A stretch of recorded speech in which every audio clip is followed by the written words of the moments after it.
지난주에 다 말씀을 전하지 못해서 또 오늘까지 말씀을 또 이어서 하려고 합니다. 엘리야에 대한 이야기를 말씀을 나누고 있는데, 엘리야는 아시다시피 바알과 아세라 선지자들과의 싸움에서 승리를 거뒀습니다. 그리고 하나님을 온 세상에 알렸습니다. 그런데 이제 본문의 말씀에 지난주에 나눈 것도 보면 이런 놀라운 승리를 경험했는데 한없이 무너질 대로 무너진 엘리야의 모습을 볼 수 있습니다. 그런데 하나님께서는 그런 엘리야를 책망하지 않았습니다. 어떻게 하시냐면 천사를 보내주셔서 세 가지를 반복하게 하시는데, 한번 따라서 할까요? 먹고 마시고 자고, 이렇게 지친 영육을 회복해 주십니다. 자, 그런데 엘리야가 굴 속에 들어가 머물러 있는 거예요. 이런 놀라운 회복을 경험했는데요, 엘리야가 왜 낙심했는지 성경에 세 가지 이유를 말씀하고 있는데, 첫 번째가 뭐였냐면 보상심리 때문에 그런 거예요. 하나님, 제가 하나님에 대한 열심히 유별났고 남들보다 하나님을 더 열심히 섬겼는데 왜 나에게 이런 어려움이 있습니까? 저에게 뭔가 좀 대가가 있고 보상을 받아야 되는데, 아니 내가 이렇게 했는데 하나님 왜 이렇습니까? 라고 그렇게 하소연을 합니다. 그리고 두 번째는 주어진 불합리한 상황을 탓하는 거예요. 바뀐 게 없는 거예요. 달라진 게 없는 거예요. 나도 이제 죽게 되었다는 거예요. 이런 상황을 탓하는 마음이 있었어요. 여기까지가 지난주에 나눴던 말씀이에요. 이제 오늘 세 번째 이유에 대해서 나눌 건데, 이 엘리야가 하나님을 지금 잘못 찾고 있기 때문에 그런 거예요. 12절의 말씀을 우리 한번 읽어보겠습니다. 12절 시작.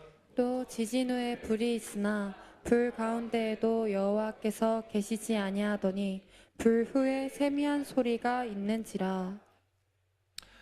하나님은 엘리야를 호렙산에 서게 하십니다. 그리고 그때 일어난 현상들이 몇 가지가 있는데, 첫 번째가 강한 바람으로 산을 가르고 바위를 부숩니다.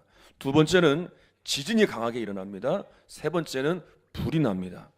자, 지금 엘리야는 하나님의 모습을 바람이나 불이나 지진같이 강력한 역사 가운데 찾으려 하는데, 그러나 하나님은 그곳에 계시지 않는다고 말씀합니다. 그리고 하나님은 전혀 다른 방법으로 세미한 음성 가운데 엘리야에게 임하십니다. 여러분, 우리는 흔히 하나님을 눈에 보이는 어떠한 하나님의 역사와 큰 일들, 큰 기적들만 보면서 그곳에서만 하나님을 찾으려고 할 때가 있습니다. 그래서 이런 눈에 보이는 역사가 없으면, 눈에 보이는 변화가 없으면 우리가 하나님이 안 계신 줄 압니다. 하나님이 안 계시는구나, 하나님은 나와 함께 하지 않으시는구나 라고 절망하고 낙심할 때가 있습니다. 근데 아닙니다. 눈에 보이는 일들이 일어나지 않아도 하나님이 세미한 음성 가운데 역사하심을 분명히 가르쳐 주셨습니다. 그리고 그 하나님께서 우리 안에 임하셨고 우리와 영원히 함께하고 계십니다. 다윗이 원수들 가운데 쫓기는 신세 가운데에도 이 비결을 알게 되었다고 제가 수없이 말씀을 드렸습니다. 다윗은요, 쫓기는 신세 가운데 달라진 게 없습니다. 상황도 그대로요, 원수도 그대로 있습니다. 그런데 달라진 것이 있습니다. 뭐가 달라졌냐면 함께 하시는 하나님에 대한 믿음의 눈이 열린 거예요. 그래서 뭐라고 고백하냐면 시편 23편에 하나님이 나의 목자가 되십니다. 달라진 건 아무것도 없지만 믿음의 눈이 열리니까 목자 되신 하나님이 믿어지는 거예요. 그러면서 나온 고백이 뭡니까? 내가 부족함이 없습니다. 그리고 내 잔이 넘쳐납니다. 여러분, 우리가 이런 하나님의 함께 하심을 믿는 믿음의 눈이 열려야 합니다. 이 믿음의 눈이 열리면 낙심하지 않습니다. 절망하지 않습니다. 상황이 달라지지 않아도, 여러분 환경은 그대로라 할지라도 내 마음이 달라졌고 내가 바라보는 것이 달라졌기 때문에 다윗과 같은 고백이 나오게 되는 거예요. 부족함이 없습니다. 하나님이 목자 되시니 내 잔이 넘쳐 흐릅니다 라고 고백할 수 있습니다. 엄마 울지 마라는 책, 제가 몇 번 말씀도 드렸지만 환경의 사모님이 쓰신 책인데, 이 책의 내용을 보면 이제 가정에 큰 위기가 있게 됩니다. 그때 믿음으로 일어서서 그 어린 새 자녀를 잘 양육하여서 이 자녀들이 하나님의 역사 가운데 세움받게 된 일들에 대하여 기록이 되어 있습니다. 정말 귀한 내용들이고 귀한 간증이라 한번 5월 달에 이 사모님을 한번 초청을 하려고 하는데, 그때 한번 여러분들 자녀분들도 한번 초청도 하시고 또 주변에 학부모님도 초청하시면 자녀 교육에 대한 큰 도전을 받을 겁니다. 그 내용들을 보게 되면 세 자녀가 모두 미국에서 명문대인 보스턴 대학이나 하버드 대학에 들어간 것뿐만 아니라 전액 장학생으로 이제 장학금을 받고 다니는데, 막내딸은 빌 게이츠 재단에서 받은 장학금이 무려 100만 달러. 그러니까 우리나라 돈으로 환산하면 계산이 안 되시죠? 예, 10억 정도 되는 돈이에요. 세 자녀들이 그동안 받은 장학금만 다 모으면, 지원받은 금액을 다 모으면 합치면 20억 가까이 된다고 하더라고요. 제가 안 놀라실 줄 알았어요. 예. 근데 무엇보다 이것을 말하려고 하는 게 아니라, 무엇보다 세 자녀가 하나님 나라를 이루는데 영역 있게 세워졌다는 거예요. 그럼 어떻게 이런 일이 일어나는가? 그때의 상황이 정말 가정의 위기가 있게 찾아오게 되고, 이제 홀로 자녀들과 함께 이민을 가서 미국에서 이 세 아이들을 키워야 하는데 정말 대책이 없는 거예요. 그때 할 수 있는 것이 기도밖에 없었다는 거예요. 그때 얼마나 눈물로 기도했는지, 하도 우니까, 왜냐하면 길이 안 보이니까 정말로 눈물로 기도하니까, 막내딸이 그때 늘 하던 말이, 막내딸이 엄마 울지 마, 엄마 울지 마 했던 그 말을 책 제목으로 써서 그 책이 엄마 울지 마라는 제목으로 쓰여지게 되었더라고요. 그때 힘든 시간 가운데 있었지만 정말 눈물로 기도하면서 그 자녀들을 하나님께 맡긴 거예요. 자기가 할 수 있는 게 없어요. 그저 하나님의 도우심만 바라볼 뿐이죠. 그러면서 이제 기도만 한 게 아니라, 여러분 이게 중요한 거예요. 기도만 한 게 아니라 이제 자녀들을 신앙으로 양육하며 잘 가르치는 거예요. 이게 중요한 거예요. 공부하라는 말보다 너 기도해야 된다, 너 예배 드려야 된다 라는 말을 더 자주 하고, 또 아이들한테 무슨 일이 생기면 너 기도해야 돼, 너 예배 잘 드려야 돼, 늘 믿음 안에서 살아가기를 그렇게 가르쳤다는 거예요. 그리고 늘 아이들한테 그렇게 알려줬어요. 너는 하나님의 자녀야. 그리고 너는 당당하게 하나님을 드러내는 영향력 있는 삶을 살아야 돼. 그렇게 가르쳤다는 거예요. 그리고 매일 자녀들에게 시편 23편을 100번씩 암송하게 했다는 거예요. 이게 쉬운 일이 아니죠. 근데 그렇게 아이들에게 신앙적인 교육을 어렸을 때부터 가르쳤다는 거예요. 그러니까 세상에서 성공해야 돼, 너는 남을 딛고 일어서야 돼, 넌 잘 돼야 돼, 넌 돈 벌어야 돼, 그렇게만 가르친 게 아니라 하나님의 말씀을 가르치고 기도를 가르치고 예배를 가르쳤다는 거예요. 그래서 선한 영향을 끼치는 하나님의 사람이 되도록 어렸을 때부터 훈련을 한 거예요. 그러면서 하나님께 그 자녀들을 맡기며 눈물로 그렇게 기도한 거예요. 그리고 정말 하나님이 그 자녀들을 이끌어 가셨다는 거예요. 여러분, 저도요, 자녀들에 대한 욕심이 정말 대단했습니다. 그래서 초등학교 때, 여러분들은 잘 모르실 거예요, 목양실에서 아이들을 불러다가 공부를 시키고, 저 목양실이 아주 으슥하잖아요. 뒤쪽에 있어서 아무도 몰라요. 소리쳐도 안 들려요. 그때 아이들한테 문제를 풀게 하고, 또 틀린 거에 대해서 막 개수대로 때려가면서 공부를 시켰어요. 감시를 하고, 막 성적표를 확인하고, 제 성에 안 차면 막 혼내기도 하고. 그런데요, 딸 아이가 다치고 난 다음에 몇 차례 수술을 하고 오랜 치료를 받으면서 자녀에 대한 욕심을 다 내려놨어요. 제가 너무 욕심이 많았더라고요. 그러면서 깨달은 거예요. 뭘 깨달았냐면, 자녀들은 내 욕심과 내 욕망을 채우는 도구가 아니더라고요. 제가 그렇게 바라봤더라고요. 내 욕심과 내 욕망이 얼마나 많았는지 그게 아니었어요. 자녀들은 하나님이 이 땅에 보내신 축복의 열매예요.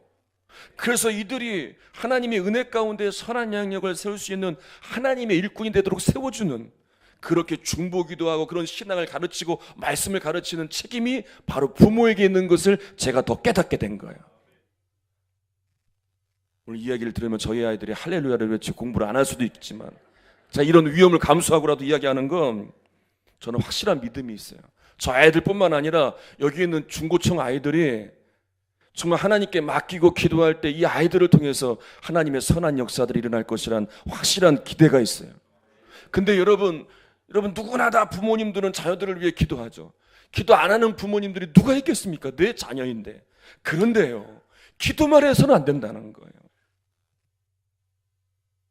어떤 분들 중에서는 그런 분들도 있어요. 하나님이 다 아시는데, 아니 하나님이 다 아시는데 뭘 구체적으로 기도하느냐라고 생각할 수도 있어요. 그런데 제가 복음서를 설교하다 보니까 복음서에 나오는 역사들을 보면 예수님께서 병든 자를 고치실 때 이 말씀을 계속 반복적으로 하셨어요. 뭘 말씀하셨냐면 내 믿음이 너를 구원하였다.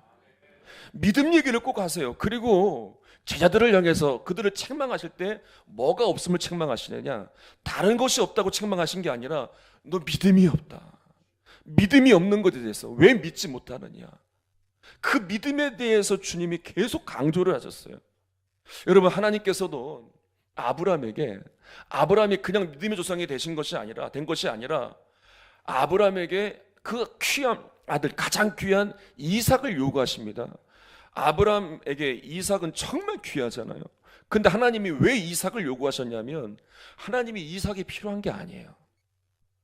하나님은 아브라함에게 믿음을 보길 원하셨어요. 하나님이요, 우리의 모든 걸 아세요. 하나님은 모든 것을 다 이루시는 분이세요. 그런데 여러분, 기다리세요. 하나님은 기다리세요. 뭘 기다리시냐면 하나님은 우리가 믿음으로 나오길 기다리세요. 아브라함에게 그냥 믿음의 주상으로 세워 역사를 이루어 가실 수도 있어요. 그냥 하실 수 있지만 기다렸어요.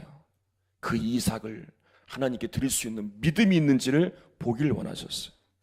예수님도 수많은 병자들이 나올 때 그 믿음을 보시고 치유하셨어요. 제자들을 향해서도 그 믿음을 보길 원하시며 믿음 없음을 책망하시고, 그들이 부활의 주님을 만나고 그 믿음을 가졌을 때 그들을 통해 복음의 위대한 역사는 일어난 거예요. 여러분, 이 믿음이 뭔지 아십니까? 이 믿음이 여러분들이 하나님께 기도하며 나아가는 거예요.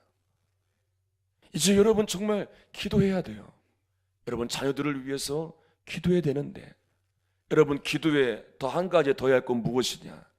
기도한 대로 자녀들을 향해 축복해야 돼요. 기도한 대로 자녀들을 향해 말씀을 가르치고 신앙을 가르쳐야 돼요.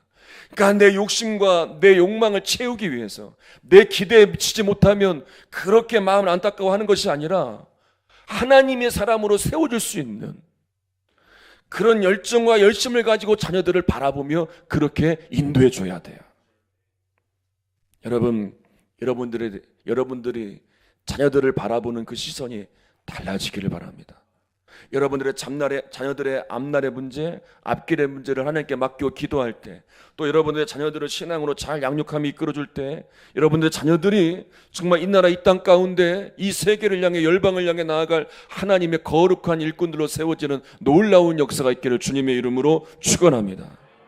자, 이제 하나님께서는 엘리야에게 사명을 부여해 주시는데 어떤 사명을 주시느냐? 15절, 16절을 읽겠습니다. 시작. 여호와께서 그에게 이르시되 너는 내 길을 돌이켜 광야를 통하여 다메섹에 가서 이르거든 하사엘에게 기름을 부어 아람의 왕이 되게 하고, 너는 또 님시의 아들 예후에게 기름을 부어 이스라엘의 왕이 되게 하고, 또 아벨 무올라 사밧의 아들 엘리사에게 기름을 부어 너를 대신하여 선지자가 되게 하라. 자, 하나님께서 엘리야를 불러서 어떤 사명을 주셨냐면 하세엘과 예후와 엘리사에게 기름을 부어라, 사명을 맡기어라 라고 하십니다. 아니, 지금 엘리야는 자기 자신 하나도 간수하지 못하는 상황인데 하나님은 이런 엘리야에게 사람들을 기름 부어 세우는 사명자의 역할을 감당할 수 있는 그런 일을 하라고 맡겨주시는 거예요. 왕으로 세우고 선지자로 세우는 그 일을 하라는 거예요. 여러분, 우리가 잘 봐야 할 것이 있어요. 엘리야가 충만할 때 사명을 받은 게 아니에요. 한없이 연약할 때 사명을 부여받았어요. 여러분, 우리가 사명을 부여받을 때, 특히 우리가 연약할 때, 우리가 한없이 나약할 때 사명을 받으면 여러분 그때 어떻게 반응하셨습니까? 내가 충만할 때 감당하겠습니다 라고 여러분 그렇게 생각할 때도 있었을 거예요. 여러분, 사명은 언제 감당하는 거냐면 하나님이 사명을 주시면 감당하는 겁니다. 연약해도 괜찮고요, 부족해도 괜찮고요, 잘 갖춰주지 않아도 괜찮아요. 하나님은 지금 그걸 보길 원하시는 거예요. 내가 연약해도, 내가 부족해도 하나님은 준비해 놓으셨어요.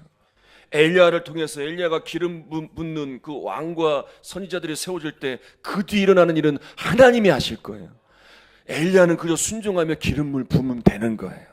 마찬가지로 우리에게 사명을 맡기실 때 우리의 능력으로 하는 게 아니라, 우리의 대단한 무슨 갖춰진 것으로 하는 게 아니라, 우리는 그저 순종하고 하면 하나님은 그 뒤에 이루시는 역사를 이루어 가세요. 이후에 엘리야가 기름 부은 하사엘은 우상을 숭배하는 백성들을 치는 도구로 쓰임을 받게 되고, 예후도 우상 숭배의 역사를 척결하는 일에 쓰임을 받게 됩니다. 엘리사는 잘 아시다시피 엘리야의 뒤를 이어서 하나님의 선지자로서의 사명을 감당해 나아갑니다. 여러분들에게 사명을 주실 때 나의 연약함을 보지 마세요. 나의 부족함을 보지 마세요. 아, 하나님이 지금 나를 사용하셔서 새 일을 이루시기를 원하시는구나. 그때 여러분 순종하고 나아갈 때 여러분들을 통해 분명한 새 일이 일어날 뿐만 아니라 여러분들이 회복되어지고 더 세워지는 역사가 일어날 줄 믿습니다. 얼마 전에 기독교 백화점에 물건을 사러 갔다 왔는데 거기에 한 교회 여자 집사님 같으세요. 한 60세쯤 되신 여자 집사님이 막 얼굴이 환하게 되셔서 막 들뜬 마음으로 와서 거기 주인 되신 집사님하고 이야기를 하시는 거예요. 들어보니까 오늘이 초등학교 입학식 날인데, 초등학교 입학식이니까 이제 처음 올라오는 1학년 아이들에게 전도를 하려고 간 거예요. 가서 입구에서 그 아이들을 만나는데, 그리고 전도용품을 주면서 예수님을 전하고 하는데 자기 마음이 너무 기뻤다는 거예요. 그래서 그 이야기를 하려고 와서 그 집사님과 이야기를 하는데 그 얼굴이 살아있더라고요. 너무나 행복해 보이더라고요. 여러분, 하나님께서 우리에게 은혜만 주시지 않습니다. 여러분, 은혜를 주시고 사명도 주세요. 나같이 부족하고 얼마 믿지 않은 사람이라 할지라도 하나님은 은혜를 주시고 사명도 주세요. 왜냐하면 부족한 나를 사용하기 원하시기 때문에 그렇습니다. 여러분, 교회에 나왔을 때 정말 나에게 보이는 부분들이 있을 거예요. 다른 사람들이 보지 못하는 나에게만 보이는 부분들이 있을 거예요. 또 교회를 위해서 섬기고 싶은 마음이 들 때도 있을 거예요. 또 사람들을 위해서 봉사하고 싶은 마음이 들 때도 있을 거예요. 여러분, 그런 감동이 옵니까? 여러분, 그런 마음들이 생깁니까? 여러분, 그런 마음이 들 때 왜 이런 마음이 들지? 예수 이름으로 명하노니, 이런 분들은 없으실 거예요. 그런 마음이 들 때 주님이 나를 통해서 원하시는구나, 이런 나를 사용하시기를 원하시는구나. 여러분, 그때 주저하지 마시기를 바랍니다. 오늘 새벽에도 말씀을 나눴지만 배신한 베드로를 예수님이 찾아왔잖아요. 예수님이요, 베드로를 책망하지 않으세요. 네가 나한테 어떻게 그럴 수 있느냐? 내가 말했지, 너 나를 배반할 거라고 내가 얘기했지, 너 그럴 줄 알았어. 그러지 않으셨어요. 그 이야기는 하나도 물어보지 않으세요. 그리고 뭐라고 말씀하시냐면 내가 나를 사랑하느냐 라고 물으세요. 네, 주님 사랑합니다. 반복적으로 물으세요. 말씀드렸잖아요. 그때 예수님이 하신 사랑의 의미가 뭐냐? 그 단어가 아가페란 단어라고. 예수님은 그 질문을 통해서 베드로를 여전히 사랑한다고 말씀하시는 거예요. 네가 나를 배반했지만 나는 너를 여전히 사랑한다. 그런데 그 사랑의 확신만 주지 않으셨어요. 그 뒤에 사명도 주셨어요. 내 양을 먹이라. 여러분, 은혜만 주지 않으세요. 은혜 위에 사명도 주세요. 여러분, 우리가 은혜도 받았으면 은혜만 누리고 끝나는 것이 아니라 사명도 부여받고 그 사명도 감당하는 자리까지 나아가야 돼요. 그런데 이 사명을 감당할 때 하나님은요, 돕는 사람들을 세워주세요. 엘리야에게도 예비한 사람들이 있음을 알려주세요. 너 혼자만이 아니라 하나님이 예비한 사람이 있음을 알려주시는데 18절에 읽겠습니다. 18절의 말씀 시작. 그러나 내가 이스라엘 가운데 7,000명을 남기리니 다 바알에게 무릎을 꿇지 아니하고 다 바알에게 입맞추지 아니한 자니라. 엘리야가 14절에 이렇게 탄식했어요. 나만 남았거늘. 그들이 내 생명을 찾아 빼앗으려 합니다. 나 혼자입니다. 낙심하고 절망하고 있습니다. 그러나 이런 상황 가운데서 하나님은 엘리야에게 바알에게 무릎을 꿇지 아니한 7,000명이 남아있다 라는 것을 분명히 가르쳐 주세요. 여러분, 우리가 나약해지는 이유가 여기 있잖아요. 나 혼자라는 생각, 나 혼자만 남겨졌다는 것, 아무도 나를 도와주지 않고 아무도 나를 인정하지 않아줄 때 너무나 외로움을 느끼잖아요. 근데 아니에요. 하나님은요, 돕는 자를 예비해 두셨어요. 지금까지 여러분들에게 수많은 돕는 자들을 붙여주셨어요. 그렇게 낙심할 때, 그렇게 혼자라고 생각할 때, 그렇게 믿음이 연약해질 때 하나님이 예비하신 돕는 자들을 통해 여러분들은 도움을 받고 다시 일어서게 되고 하나님 앞에 나왔던 적이 한두 번이 아니었을 거예요. 어제 청년들과 가평에 있는 예수 생명의 빛 교회를 다녀왔습니다. 작년에도 우리 성도님들과도 다녀왔던 교회인데 거기에는 놀라운 하나님의 간증이 있어요. 교회 1층에 여러 전시물들이 있는데, 근데 이 교회가 그 예수 마을이 생겨난 그 기도의 역사들을 이제 기록한 기도문을 기록했는데 3개의 기도문이 이렇게 적혀 있어요. 그 기도문을 다시 한번 봤어요. 한 기도문은 어머니의 기도예요. 이 어머니의 아들이 방황을 하다가 집을 나간 거예요. 그래서 마피아가 됐어요. 거기에서도 이제 어느 정도 위치를 차지하게 되고 또 그런 아들을 잊지 못하고 아들이 돌아오기를 위해서, 아들이 회복되기를 위해서 올린 어머니의 기도가 하나 있어요. 그리고 그 옆에는 한 어린아이의 기도가 적혀 있어요. 12살짜리 어린아이가 이제 아버지를 따라서 이제 외국으로 거처를 옮겨서 살게 되었는데 거기서 멋진 교회를 보고서 12살 아이가 내가 이런 교회를 한번 어른이 되면 져야겠다 라고 한 기도문이 있어요. 12살 때 기도했던 내용이. 그리고 또 하나의 기도문이 있어요. 마지막 3번째 기도문은 무엇이냐? 한국교회에 선한 영향력을 미치는 홍절기 목사님의 기도문인데 그분이 이제 선교사님들을 보내는 사역을 감당했는데 보낼 때는 보내고 났는데 이분들이 마치고 돌아오니까 아무것도 없는 거예요. 돌아와서 거처할 곳이 없어요. 그래서 우리가 보내기만 했지 그분들을 맞이할 준비가 안 됐구나. 그래서 하나님께 기도하기를, 하나님 이분들이 와서 쉴 수 있는, 은퇴한 이후에 평생을 남아 삶을 살 수 있는 그런 거처, 그런 마을을 좀 만들었으면 좋겠습니다. 그런 기도를 적은 기도문이 있어요. 여러분, 이 세 분들의 기도가 다 달라요. 상황도 다르고 환경도 다르고. 그런데요, 이 기도문이 기도한 대로 하나님은 이 세 분을 만나게 하셨어요.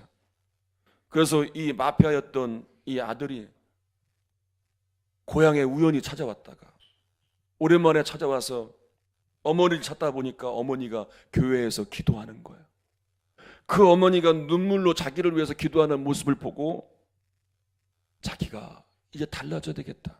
우리 어머니가 이렇게 나를 위해서 기도했구나 라는 것을 알고 나서 이제 자기가 가지고 있는 그 러시아산 그 홍성 그 한 나무에 수천만 원, 2천만 원 가까이 하는, 어제 얘기를 들어보니까 하나에 한 2천만 원 정도 되는 그 나무가 560그루나 기증을 한 거예요. 그 건축에 써달라고. 그래서 가보면 정말 멋있게 그 나무가 건축이 되어 있습니다.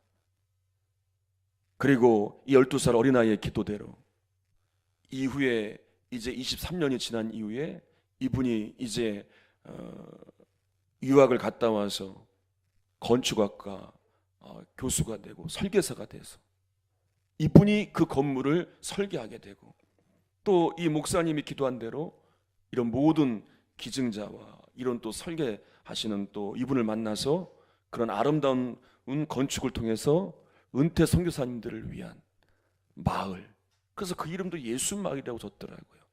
그곳을 이제 그런 거처를 마련하게 된 거예요. 제가 이것을 보면서 오늘 말씀을 준비하면서 마무리가 되어지는 거예요. 결론이 나오는 거예요. 아, 그렇구나. 하나님께 기도한 것은 헛되지 않구나. 여러분, 그 어머니가 기도할 때 얼마나 힘드셨겠습니까? 얼마나 고통스럽겠어요. 연락도 되지 않은 아이, 집을 나간 가출한 그 아이, 조폭이 되어서 정말 어떤 위협 가운데 있을지 모르는 그 아들을 위해서, 그러나 포기하지 않고 이 아들이 변화되기를 위해서 그렇게 기도하신 거예요. 그 어린 아이에 이제 교회를 건축하고자 하는 그 마음, 그 기도 하나님이 또 받으셨어요. 홍정기 목사님의 그 기도, 선교사님을 위한 간절한 마음 하나님이 받으셨어요. 그래서 예배한 사람들을 통해서 만나게 하셔서 그런 아름다운 예수 마을이 탄생하게 됐더라고요. 여러분들이 추수환교회에 나오게 된 것, 여러분들 그냥 나온 것 같지만 이곳에 거하고 이곳에 터를 잡고 또 저와 만난 것, 또 옆에 계신 성도님들을 만나게 된 것, 여러분 이것이 그냥 되어진 게 아니라 하나님이 예비하신 일들 가운데 우리를 만나 이렇게 추수한 공동체를 이루게 하셨다는 거예요. 왜요? 왜 이렇게 하셨습니까? 하나님의 비전이 이루어지도록 하나님은 우리를 만나게 하셨어요. 이제 우리는 이것을 믿는 믿음으로 하나님이 하실 것을 믿고 믿음으로 나아가면 되는 거예요. 예수님께서 십자가의 고난을 향해 나아가실 때 모든 것을 다 하셨어요. 가룟 유다가 자신을 팔 것도 하셨고, 제자들이 배반하고 도망할 것도 하셨고, 이제 앞으로 엄청난 고난이 있을 것도 다 하셨어요. 십자가에 죽을 것도 하셨어요. 그래서 예수님도 너무 힘이 드시니까 이 문제를 놓고 기도하시는 거예요. 그리고 내려와서 보니까 제자들은요 다 자고 있어요. 누구 하나 예수님 생각을 하지 않아요. 아무도 예수님의 고민을 알 생각도 하지 않아요. 그때 예수님께서 이 무거운 짐을 홀로 지실 때 얼마나 외로우시겠습니까? 누구 하나 예수님이 왜 그렇게 고민된 얼굴로 내려오셨는지, 왜 자꾸 올라가서 기도하고 오시는지 묻는 사람도 하나도 없고, 근데 앞으로는 엄청난 고난의 길이 있는데 이것을 감당하기 힘든 그 상황 가운데서 예수님이 얼마나 고통스러우셨겠습니까? 가장 힘든 건 아마 외로움이셨을 거예요. 그런데 기도하시면서 하나님의 뜻을 분명히 아셨어요. 아, 하나님이 이걸 원하시는구나. 그러면 하나님, 제가 외롭지만 힘이 들지만 저는 이 길을 가겠습니다. 나의 원대로 하지 마시고 아버지의 원대로 하옵소서. 그렇게 결단하시고 그 길을 가세요. 여러분, 우리도요 외로울 때가 있어요. 지칠 때가 있어요. 엘리야가 엄청난 역사를 경험했지만 죽기를 각오하고 이렇게 한없이 무너진 것처럼 우리도 그럴 때가 있다니까요. 그러니까 엘리야가 이해가 돼요. 그때 정말 마음이 힘들고 마음이 무너질 때, 근데요 여러분, 이런 힘든 일들만 있지 않아요. 이런 외로운 일들만 있지 않아요. 엘리야를 다시 회복시키시는 그 하나님의 회복의 은혜가 우리에게도 임하게 돼요. 그리고 회복된 우리들을 그냥 두지 않으세요. 회복된 엘리야를 통해서 기름을 부어라, 왕으로 선지자로 기름 부어 하나님의 사명을 감당케 하시는 것처럼 회복된 우리들을 통하여 하나님의 일들이 이루어지기를 원하세요. 여러분, 오늘 우리 이 예배 가운데 정말 솔직히 고백해야 돼요. 하나님, 저는 연약합니다. 저는 부족합니다. 그래서 하나님의 은혜가 필요합니다. 엘리야를 회복시키신 것처럼 저도 회복시켜 주시고, 그리고 세미한 음성 가운데 찾아오시는 하나님을 경험하길 원합니다. 그래서 다시 회복된 나를 통해 하나님의 비전과 하나님의 뜻이 이루어지게 하소서. 내가 그런 사람으로 세워지게 하소서. 여러분, 이 역사를 하나님은 기대하세요. 그래서 이 사순절에 말씀으로, 기도함으로 우리를 나오도록 성경을 쓰게 하시고 새벽에도 저녁에도 기도하게 하시는 이유가 여기에 있는 거예요. 여러분이 놀라운 회복과 또 놀라운 사명에 순종하시는 여러분들 되시기를 주님의 이름으로 축원합니다. 우리 함께 찬양하겠습니다.